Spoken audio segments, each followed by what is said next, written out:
Whether you're a contending fantasy football team looking for that one player to put you over the hump, or you're a struggling fantasy football team trying to save your season, I got you covered. Here are 10, actually 11 players I think you need to go buy low on right now before they explode.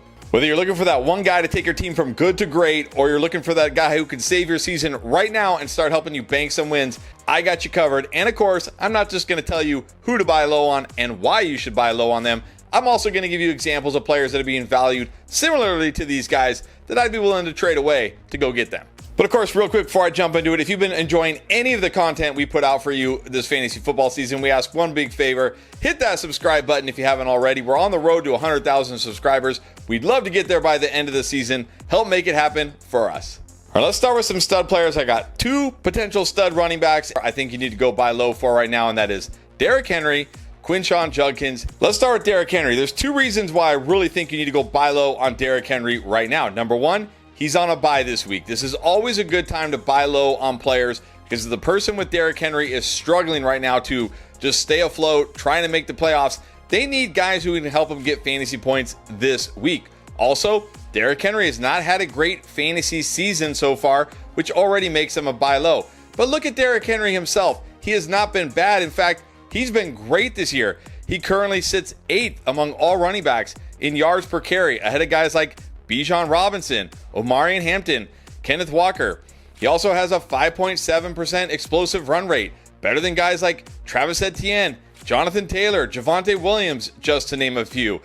His yards after contact per attempt, still great, 2.67, higher than guys like Travis Etienne, Devon Achane, J.K. Dobbins, again, just to name a few. And look at his yards before contact per attempt, 2.32. Again, we're talking higher than guys like JT, higher than guys like James Cook. I mean, Derrick Henry has been good this year. His situation has just been horrible. Obviously, we know about Lamar Jackson. Missing him has been a big blow. But every sign and everything we're hearing is that Lamar Jackson will be back after the Week 8 bye. That's going to be a big bump to Derrick Henry. Then you got the defense, decimated by injuries, but you got to think as the season goes on, some of these guys are going to start coming back, starting to get healthier. We already saw last week, they got one of their safeties back. That was a big help to the defense. As the defense gets healthier and Lamar gets healthier, this offense is going to look more like the offense we saw last year. And I think Derrick Henry is going to look more like the Derrick Henry we saw last year. And this is an absolute stud running back that can help you win a championship down the stretch. Then you look at Quinshon Judkins coming off his first kind of down game here. You know, people I feel like aren't super high on Quinshon Judkins, but again, this guy's been really good. You look at it, he's been playing 51.2% of the snaps. Okay, not a huge snap rate. Again, this is only over the last few weeks, by the way, because remember the first couple games he wasn't really playing. Week 3 barely played. So over the last 3 games, 51.2% of the snaps, 73.7% of the attempts. I mean, that's up there above guys like Kyren Williams, James Cook, Breece Hall, workhorse running backs. 24% of the routes. Now, granted, he's not going to be a massive pass catcher here, but he ranks 15th among all running backs in this stretch in expected fantasy points per game. This is a guy, again, a rookie running back who usually we see rookie running backs get better and better as the season goes on. And the reason why I think you need to go buy low on him right now, because they get the Dolphins this week, and this might be your last chance because he could absolutely go nuts against this Dolphins defense that has given up at least 100 scrimmage yards to 5 straight running backs. And when we look at players being valued similarly to them or close by to them that I'd be willing to trade away, look, Kyren Williams, he's good, he's fine, but give me the potential of Derrick Henry, Quinshon Judkins. And look, Cam Skattebo is my boy. I talked him up all off season. I don't know if anybody was higher on Cam Skattebo than me. Yeah, I regret not telling the world to start him in week 6, but who saw 3 touchdowns coming? But that's why I think it's a good time to sell high if you can get studs like this, because 3 touchdowns. Is he going to do that ever again this year? Probably not. It's not like he ran for 150 yards, was catching a bunch of passes. Skattebo will be fine. I still like Skattebo. Come on, give me these guys. And then same with Omarion Hampton. If somebody out there is willing to take on Omarion Hampton and hold him, hoping for that end of season, stretch run, a guy who we're hearing it might be more than 4 weeks, I'd rather just have these guys instead. All right, moving down a little bit here. If you need some high upside RB2s, I think Travis Etienne and J.K. Dobbins are your best bets right now. Travis Etienne coming off 2 down games against 2 really tough defenses. Now he gets the Rams this week. Not nearly as tough of a defense. We should see him rebound this week. But look, he's been very good this year. He ranks second among all running backs in yards per carry. 5.6% explosive run rate. Again, higher than guys like Jonathan Taylor, James Cook, right there with Derrick Henry. 2.35 yards after contact per attempt. Very solid number there. 2.93 yards before contact per attempt. Again, better than Jonathan Taylor, better than De'Von Achane, better than James Cook. Travis Etienne has been great this year, and he's still the workhorse running back. But now coming off 2 down games, this is a chance to strike before he rebounds this week and has another good game. And then Dobbins coming off a terrible game there where everybody saw it. But look, he still ranks 10th among all running backs in yards per carry. Has a 7.7% explosive run rate, which is only behind De'Von Achane as far as the top 11 running backs on this list goes. 2.23 yards after contact per attempt. Very solid. 2.63 yards before contact per attempt. Again, head of guys like Jonathan Taylor, De'Von Achane, Derrick Henry, even Bijan Robinson. J.K. Dobbins has been good this year, and look, he's probably going to bounce back this week because they get the Giants, who are a terrible run defense. I know Saquon didn't have a big game against them, but he had some explosive runs against them. The Giants just somehow put it on the Eagles. I don't think they're going to do that against the Broncos defense. And looking at players I'd be willing to trade away, you know what, A.J. Brown at this point, why are we still doing this with A.J. Brown? Like, he's been okay, but if I need running back help and I'm deep at wide receiver, I think that's fair. And then why is David Montgomery still valued pretty much like these guys? I mean, he's clearly behind Jahmyr Gibbs here. He's kind of game script, matchup dependent here. Give me these running backs instead. And then again, why is Kenneth Walker still ranked here? Like, this is a full-on split. We have to forget, the Kenneth Walker we thought we were drafting. We're not getting that guy at all. If I could trade him for one of these running backs instead, that is a massive upgrade at my RB2 spot. All right, now if you're looking for some wide receiver 2s with upside for more, I got you covered here. I'm going to say Zay Flowers, Mike Evans, Terry McLaurin, and yes, T. Higgins, I think are great buy lows right now.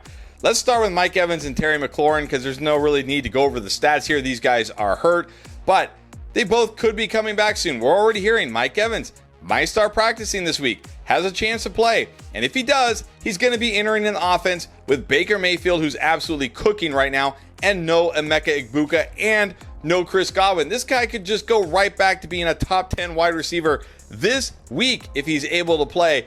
I mentioned him last week on the buy low, but if somehow you weren't able to get him and he's still available in your league, go get Mike Evans right now. This is probably your last chance.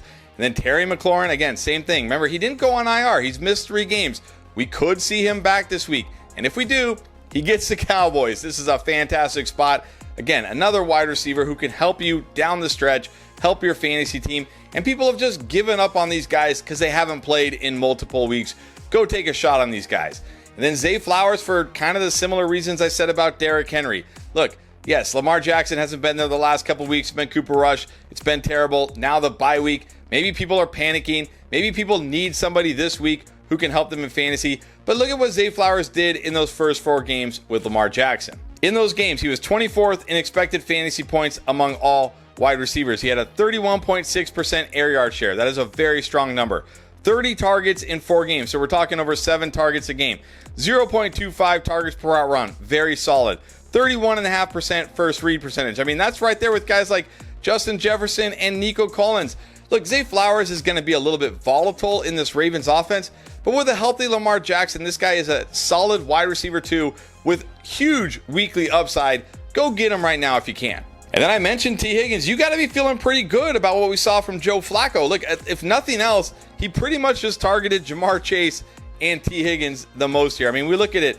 T. Higgins second on the team with 7 targets behind Jamar Chase with 12. That is the kind of usage we want to see here. Had a 32.2% air yard share, 0.19 targets per out run, 25.9% first read percentage, and he had 11.4 expected fantasy points. He finished with like 12 fantasy points.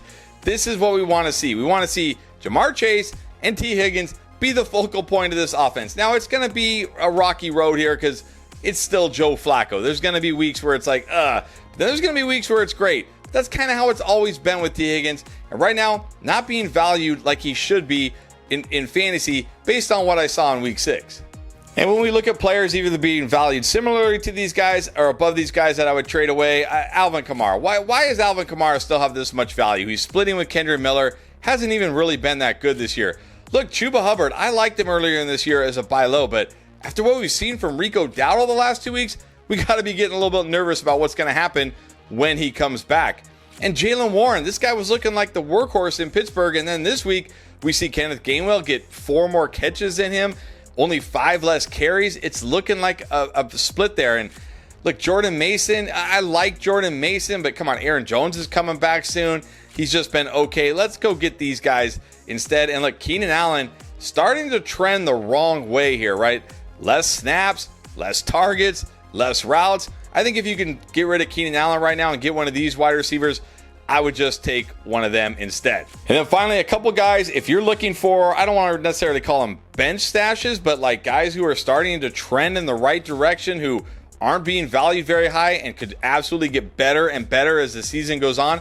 I got a couple guys here. That's going to be rookie wide receiver Matthew Golden and running back Isaiah Pacheco. Look, hear me out on Pacheco. We are starting to see a pretty big change with this Chiefs running back room, even though it hasn't resulted necessarily in fantasy points.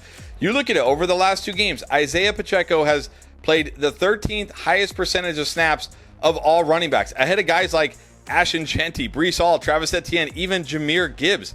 Now, he's only got 37% of the team attempts, but that has started to tick up from what we saw earlier in the year. Look, he's running a route 44% of the time. That has been great, seeing him in that pass catching role.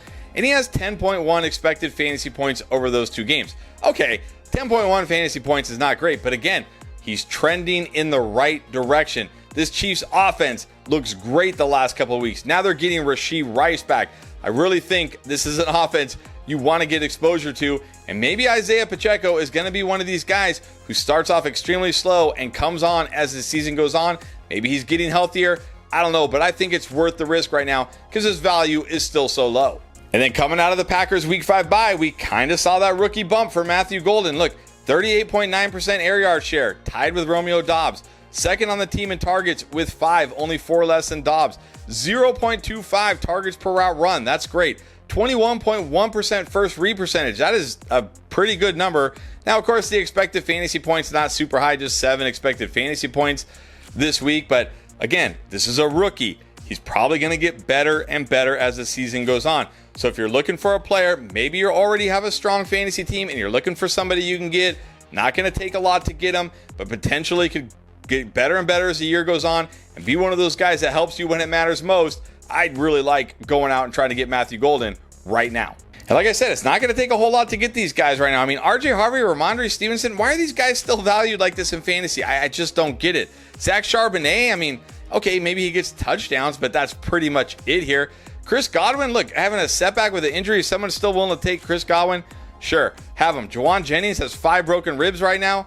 No, thank you to that. I mean, really, most of these guys here, I'd be willing to move for these guys. Again, these are low-hanging fruits that have the potential to absolutely explode down the stretch for your fantasy team. Go get them now before they do. And also make sure you are stay tuned to Fantasy Endgame all week long for the videos you need to dominate your Week 7 matchup. We got you covered in our playlist right here.